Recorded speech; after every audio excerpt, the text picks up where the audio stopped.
Hey y'all, thank you for tuning in to Danny TV. Um Today, obviously I'm coming to you with another video like I always say. I'm in a new setting, which is my car. I love doing videos in my car. But we need to address the elephant in the room.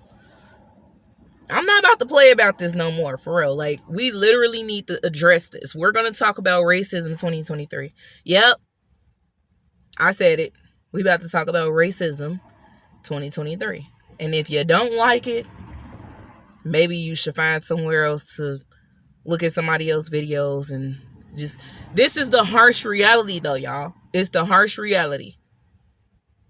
We are living in a time where racism is getting worse as the years go by. It ain't gonna get no better. But before we get right into it, as you know, I would like for you guys to hit that subscribe button, hit that notification bell so that you can be notified every time I make a new video. And don't forget to hit that thumbs up button, okay, y'all? And feel free to voice your opinion in the comment section. But don't go too hard now, because people be trying to call names and all type of stuff. Hey, listen, I don't have time for that. You will get blocked, okay? Anyway, I'm gonna try to make this about less than 20 minutes or so. Let's face the harsh reality, y'all. Racism does exist. It exists. Oh yeah. So stop letting other people tell you that it don't exist. Stop living your life as if racism doesn't exist. For those of you that don't know, I live in the city of Chicago. Chicago is one of the most segregated cities there is. I experience racism honestly, it's getting worse. Okay? I go in a Caucasian neighborhood to get a piece of mind, and they're looking at me like they're about to call the police on me. Like they just got a problem with me being from where I am. Like, I'm from Chicago. This is what I do. I travel all around the city of Chicago. Chicago is a very big city. There's different suburban areas. You know, you got the downtown. Oh my God, don't get me started on downtown, because downtown is getting a lot worse. Ever since the looting situation, when all the black people ran up in those stores and started looting, the Caucasian people, the white people, look at us, me and my husband, like we own something. And all we trying to do is walk around and enjoy the scenery like they are. But they look at us like we're aliens, like we don't even belong downtown in our own city. Like, this is where we were born and raised. Okay. Then we go to the suburban areas, far suburban areas like Crete, Illinois, you know, like Orland Park, Illinois. Like, I'm trying to, honestly, you have, and I'm gonna be honest with you, I've never been down in Crete, Illinois. It's not that far from Chicago. It's probably like a 45-minute drive, hour drive, or whatnot. But it is, it's crazy how it's kind of separated. It's like within like 5 to 10 minutes of a ride, you got nothing but country white folks. Okay, no offense, I'm not being racist or anything. We're talking about racism, but you got country white folks. And they looked at us like we did not belong over there. And I'm like, Jesus Christ, we are from Chicago. Like, this is just, it's like Chicago. Like, what do you, then right in, like, it's a mixture of their city and another city, predominantly black people. It was like we went right into, you know how you driving, then you just go right into another city. That's how segregated Chicago is. Extremely segregated. It's crazy. At the end of the day, we have to deal with racism on a day-to-day basis. We go in the Hispanic area. They look at us like they just ready to kill us. Okay? The Hispanics, they have different Hispanic areas. Berwyn, Illinois, Cicero, Illinois. You got the southwest side of Chicago, Burbank, Chicago Ridge. Actually, I wouldn't even say Chicago Ridge, but yeah, Burbank, Illinois. These are all cities like within Chicago. But it's crazy because it's like we go in these areas and these people are looking at us like we don't even belong here. I mean, I don't get it. And then the Arabian people. Chicago Ridge and Bridgeview is like a well-known area for the Arabian people. And they look at us like we don't belong over there. Like, literally, I stay 10 minutes. Matter of fact, I stay like 20 minutes away from here. Like, how are you looking at me like I don't belong here? And I've been born and raised in Chicago. So let me just, and then, okay, obviously you got Chinatown. You go downtown, South Loop area, Chinatown, you got these Asian people looking at you like you don't belong no way near over there. And I'm like, geez, Chicago has made a huge turnaround in a bad way. We deal with so much racism. I have not experienced this much racism a day in my life. Blue Island, Illinois is another suburban area in the city of Chicago. A lot of Hispanics stay around there. Actually, me and my husband, we got called the N-word by a Hispanic guy, and he was an older guy. Looked like he was in his 60s or 70s.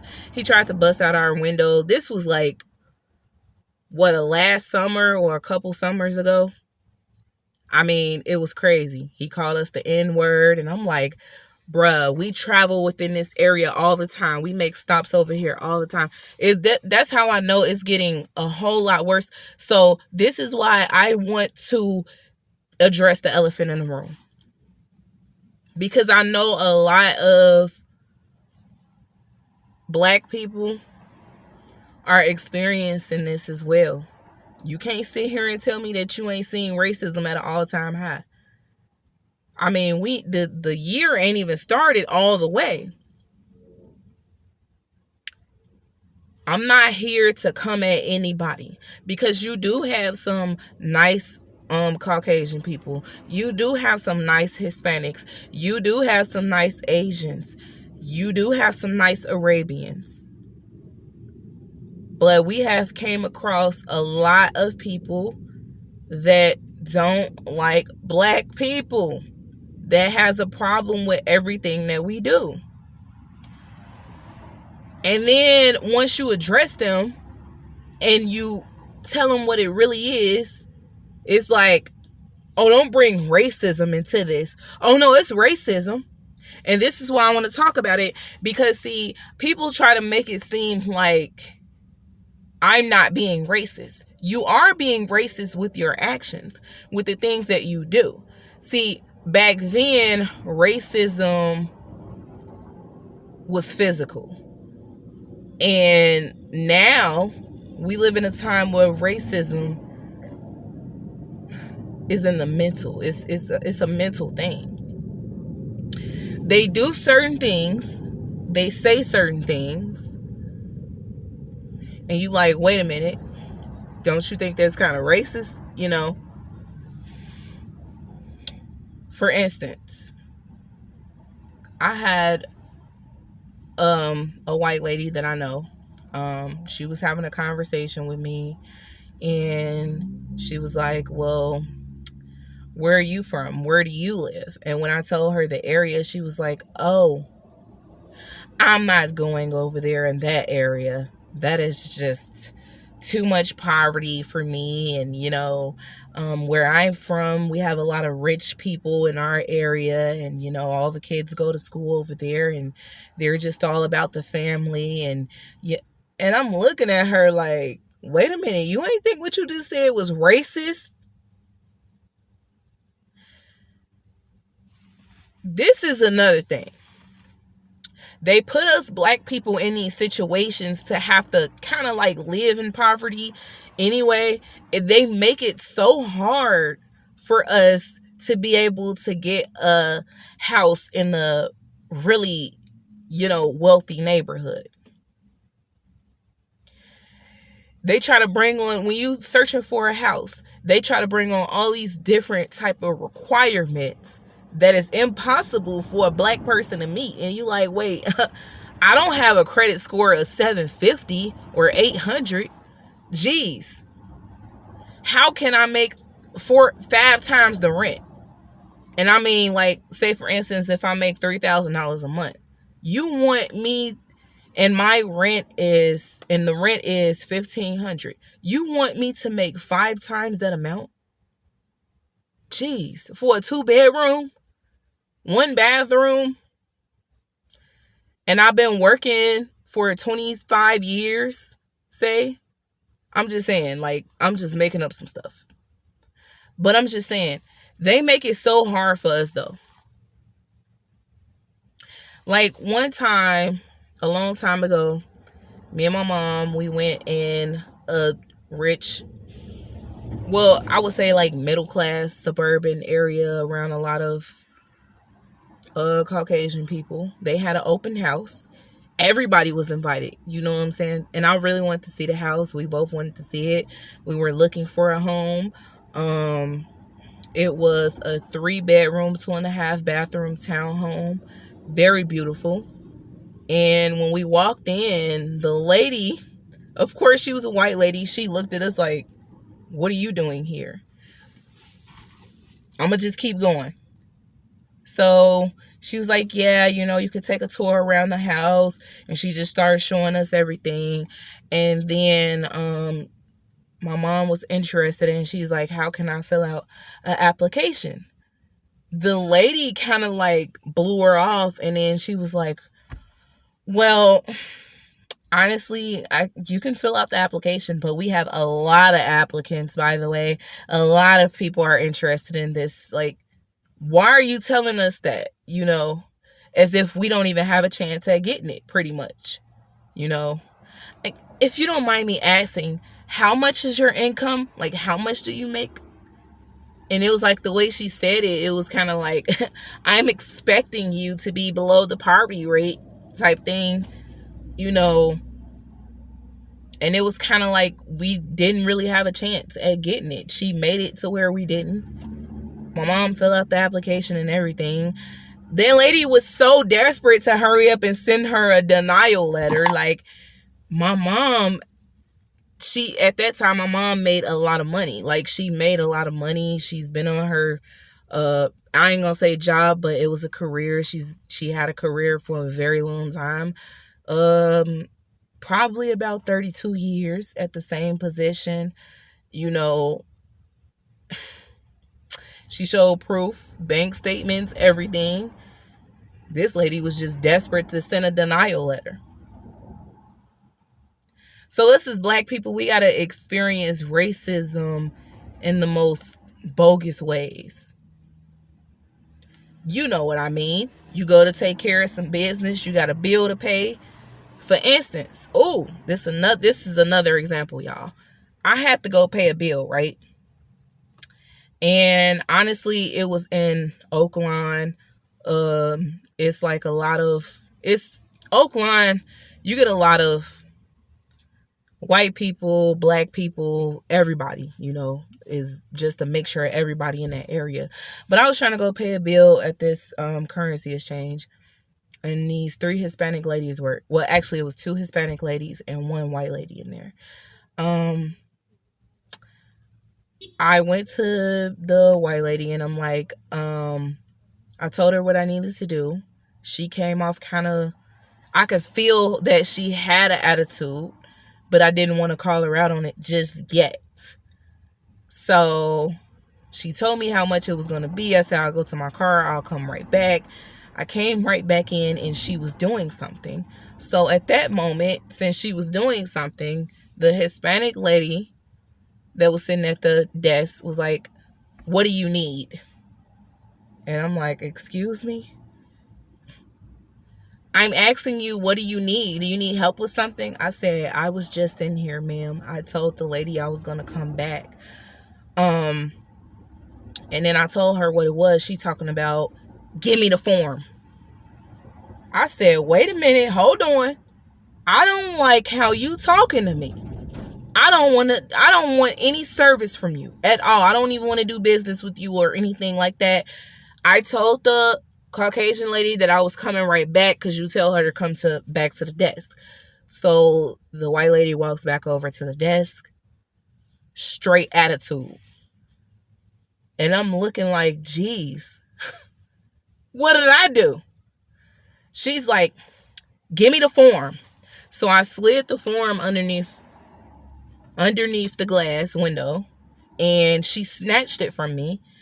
This is what the white lady's doing. And then she's like, "All you had to do was just give her the form like she asked you to." I said, "First and foremost, ma'am, give me my damn form back. That's what you can do. Give me my form back, slide it back up underneath this window, because I don't got to take this crap from none of y'all in here." I'm like, I didn't do anything wrong. All I'm trying to do is handle my business, but you got a problem with a black woman coming up in here trying to handle her business. I didn't do nothing to y'all. And I say, "You know what? You have a good day. I'm going to take this somewhere else and pay my bill." And what I usually do is I call corporate on people, okay? But I was just trying to hurry up and do what I had to do and get out the way. So I wasn't even thinking. But it's obvious that it was racism. You know what I'm saying? They didn't want me in there. They did not want me in there. They didn't even like the sight of me. So I took my business somewhere else, which I got serviced by another Hispanic lady at the other place who did not give me any attitude. And this is the prime example of when I say you got to deal. Not all Hispanics are evil or racist. Not all white people are evil and racist. Not all Arabs are evil. You know what I mean? Not all people are like that. But it's the harsh reality, though, that racism does exist. And we have to deal with this sometimes. Well, you ain't got to deal with it because you can really tell a person how you feel, like I did. And yes, I did have some words with them. And I made them feel some type of way when I said everything I had to say, because I didn't do anything wrong. I was trying to do the right thing, which is pay my bill. Why am I getting attitude, or, why you stereotyping me with your ass, or thinking about me in a whole nother way? And this ain't even like that. I don't know how I look to other people. See, another thing that people do that I don't like is they stereotype me with their eyes. They just try to think that they can read through me, and I am that person that they are thinking of in their head. Oh, she's the black girl. She's gonna steal. She's gonna come in here. Do you need help with anything, ma'am? Let me tell you something. I worked in retail before. I worked in grocery stores before. I didn't even have to go to orientation before I started work. Do you not know what they told me at orientation? Anytime a person asks you, anytime an employee of a store asks you, "Do you need help with anything?" while you're walking around searching for something, and it's obvious that you don't need help with anything because you know what you're about to get, that means they think that you're about to steal. That's exactly what it is. And it's so obvious. See, people use it in the wrong way, though. They mean to be racist, to be honest. I go in these different stores. I'm getting followed by the employees. And man, I gotta say, they hate me with my braids in my hair. They do not like when I got these braids in my hair. I feel that I'm getting even more racism with the braids in my hair. Like, damn, every which way I look, harsh reality, racism exists. Our kids have to deal with racism in school and we don't even know, because our kids are so young and innocent that most of them don't even know what racism is. They don't know unless they experience it and they come home and say, hey, mom, there was a Asian girl in my class playing all in my hair, and she was just touching my hair and looking at it and saying, how did I get hair like this? Or there was a Hispanic girl talking about my skin complexion, saying I'm too dark. Some of our kids don't even know about racism. But some of these kids that do know about racism were taught from their parents.